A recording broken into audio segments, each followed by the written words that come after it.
I want to welcome Agile XRM to the podcast. I've known the people at Agile XRM for the past 12 years.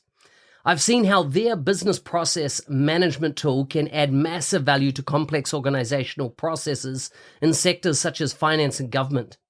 If you have complex processes or a need for dialogues on the Power Platform or Dynamics 365, take a look at how this BPM tool can add value. You can find them at agilexrm.com or check out the show notes for more details.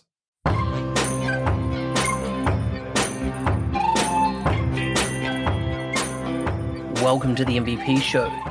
My intention is that you listen to the stories of these MVP guests and are inspired to become an MVP and bring value to the world through your skills. If you have not checked it out already, I do a YouTube series called How to Become an MVP. The link is in the show notes. With that, let's get on with the show. Today's guest is from Montreal, Canada. He's a senior developer for Dynamics 365 at Hilo. He was first awarded as MVP in 2022. As always, you can find links to his bio, his social media, as well as any blogs, etc., that he is involved in writing in the show notes for this episode. And with that, welcome to the show, David.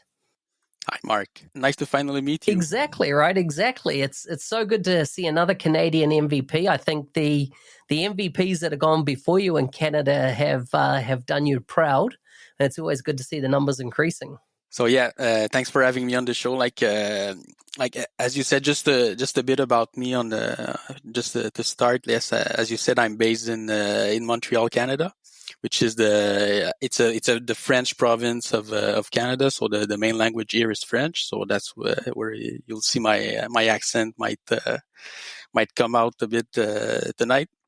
I'm a Power Platform architect. Developer for it's been almost 10 years now. Started on premise Dynamics CRM on premise 2011. So I consider myself almost as a dinosaur.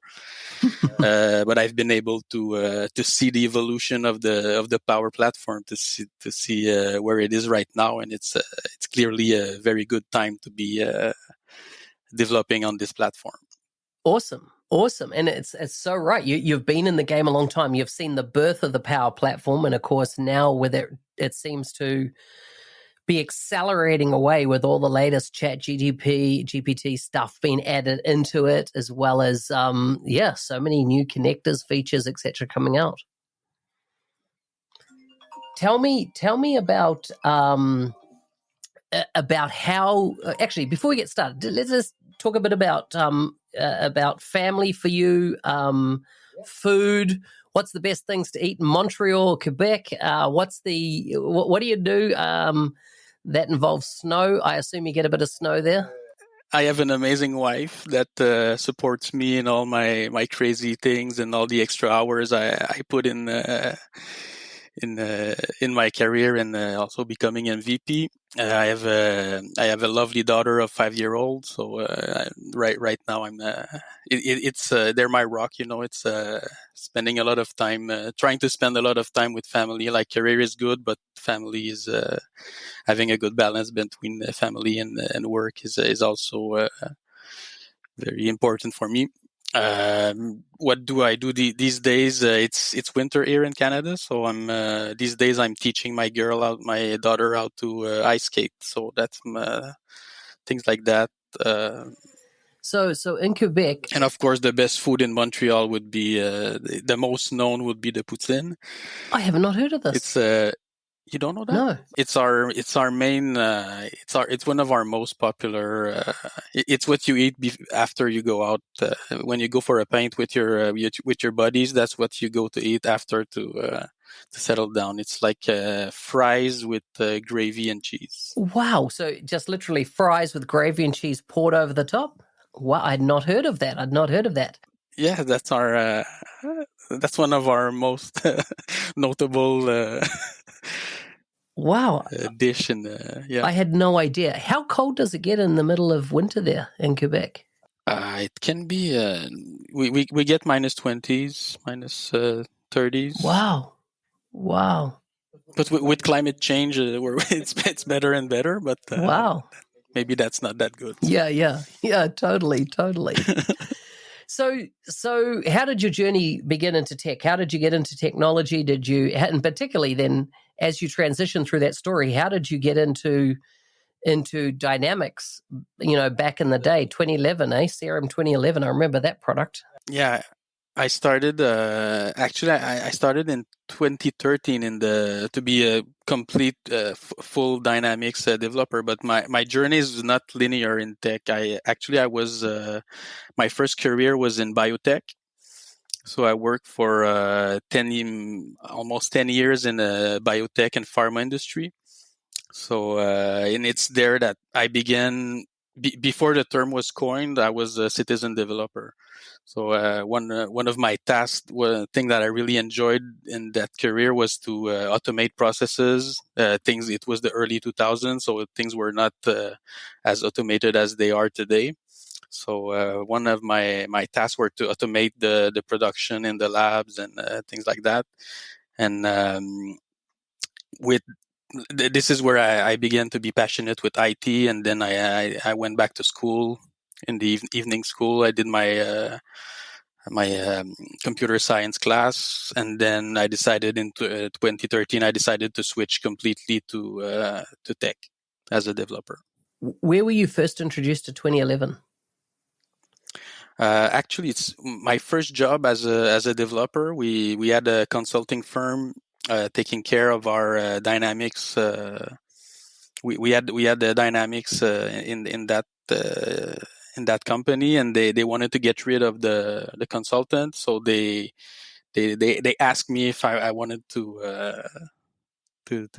learn Dynamics. At the beginning, I was not sure. I wanted to do the cool stuff and all the .NET MVC, and I'm a .NET developer, so I was not really sure. But if I look back right now, if with a bit of it was the best decision I ever made. So I'm very happy to have been assigned to this project.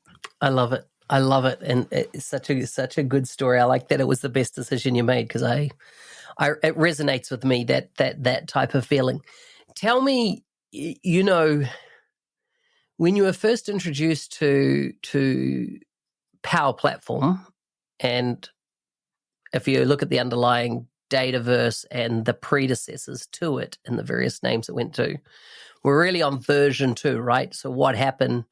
There was about a year where Microsoft attempted to create, originally back then, CDS 1, and then CDS 2 came into play. When did you kind of see, through that timeline, even up to modern day, you had obviously been working on from CRM 2011 forward, which, if your experience is similar to mine, is that you often implemented it for people without any customer relationship management. You built other tools with it, right? I used it as a platform to build other line of business applications.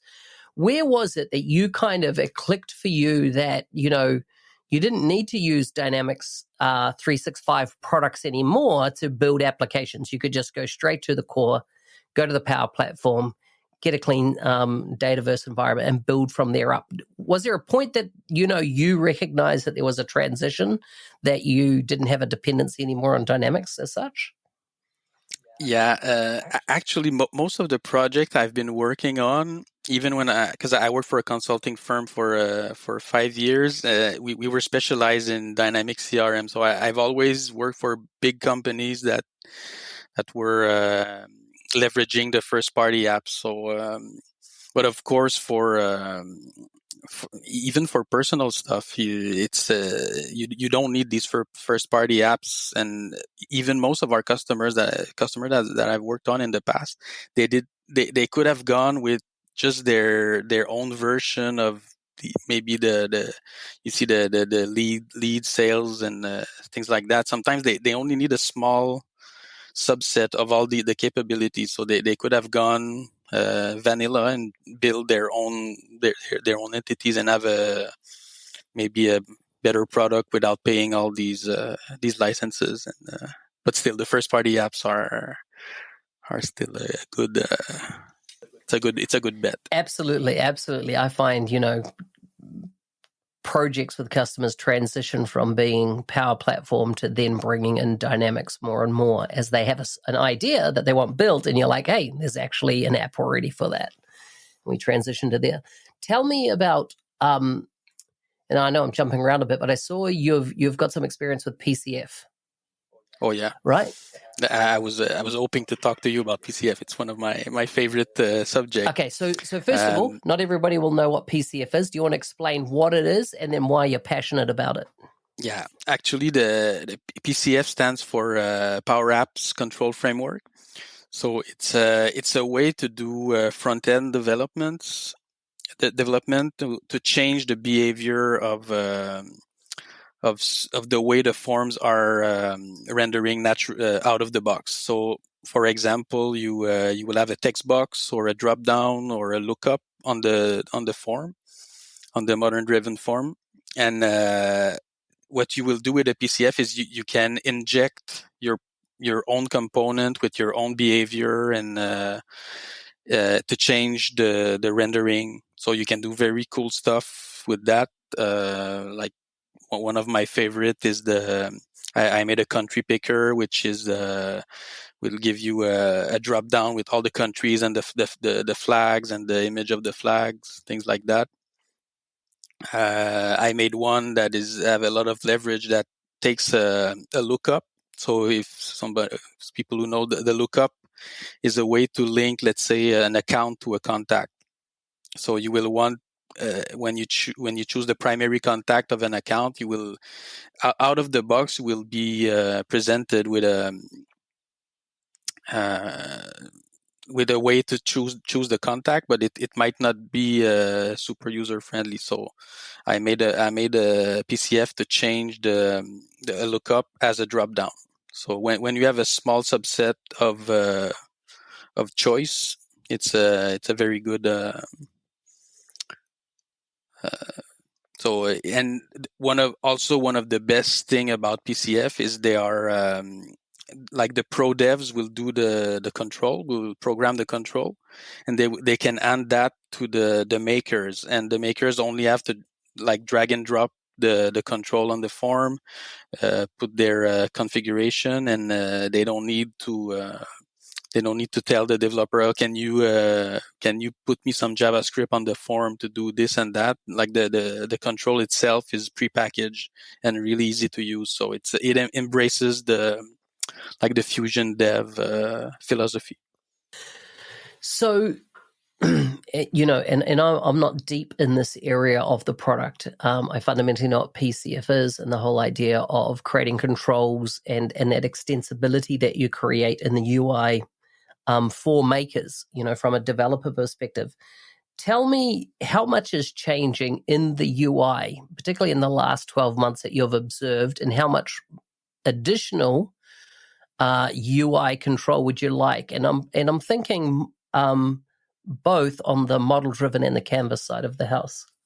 So, but of course, we see more and more of new types of control that are been infused out of the box in the platform. What I would like to see. It's simplicity. Like sometimes I feel like the forms can be clogged, and it needs to be more like a flow of things that are happening, and something more graphic. It's hard to say. It's more on the feeling of that you get out of the form. I know they're trying hard to change some of the layout to Fluent UI. This is coming. They're talking about like how do you call it, the dark theme? Sorry. But that will be nice. But I know that some of our customization will break when they will bring the dark theme. So I fear that I want to see it, but I fear that moment a little bit. Yeah. So what are your thoughts on the whole of Fluent, the Fluent UI? But actually, that's that's a very good question, because Fluent UI, actually it's a term, but it's actually right now, for in a developer perspective, it's like two libraries. There's two Fluent UI, version 8 and version 9. Mostly what we see in the platform out of the box is from version 8, but I know they're slowly transitioning to version 9, which is a completely different product. It's more like used in Teams, and but it's called Fluent UI, but it's not the same thing. So it gets sometimes it's hard to get what is what and put the things in the good place. Yeah, but do you think that Microsoft is going in the right direction with the Power Platform, bringing Fluent as part of it? What do you think the benefits are going to be to the end users using the apps built with it? Maybe more fluidity, more if other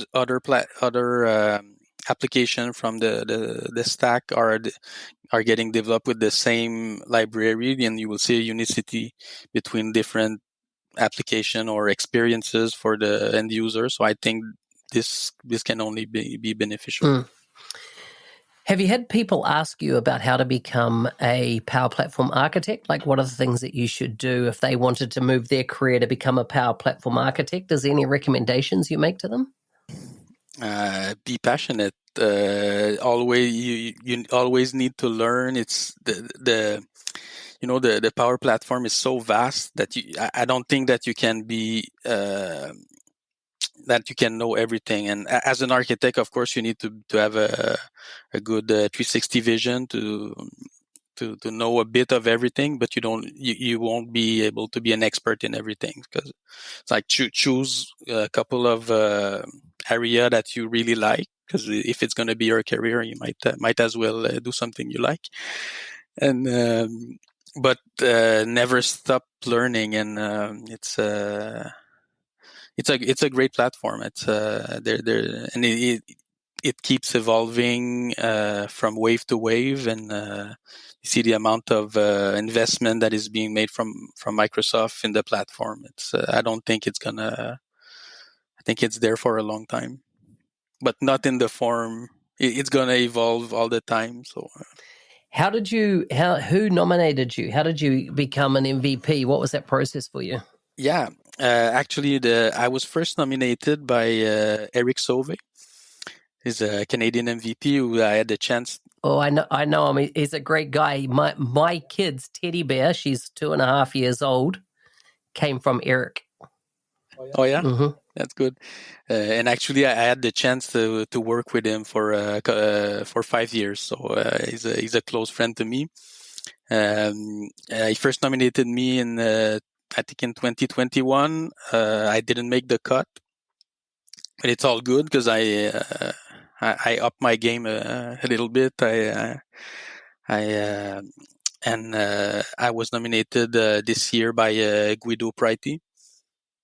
So I'm very happy to be nominated by such a legend. So and this time I was awarded in last October. So are your apps, your components, are they in the PCF gallery?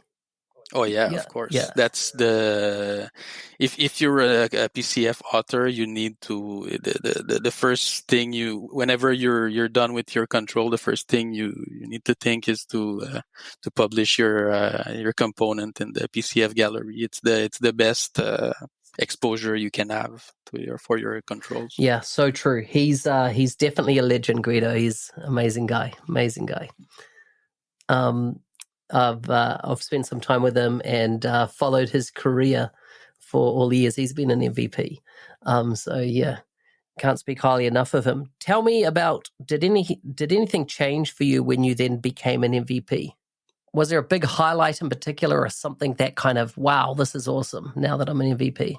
But of course, just it's a big achievement. Like if we like having an MVP is like if you're a restaurant owner is like having a Michelin star. It's a very big recognition, and but you need I think you need not to take this tool.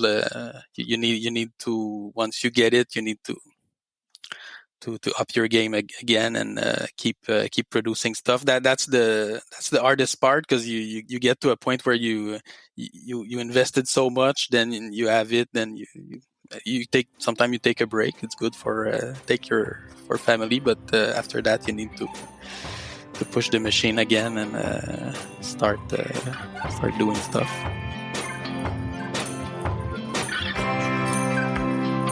Hey, thanks for listening. I'm your host, Business Application MVP Mark Smith, otherwise known as the NZ365 Guy. If you like the show and want to be a supporter, check out buymeacoffee.com/NZ365 Guy. Thanks again, and see you next time.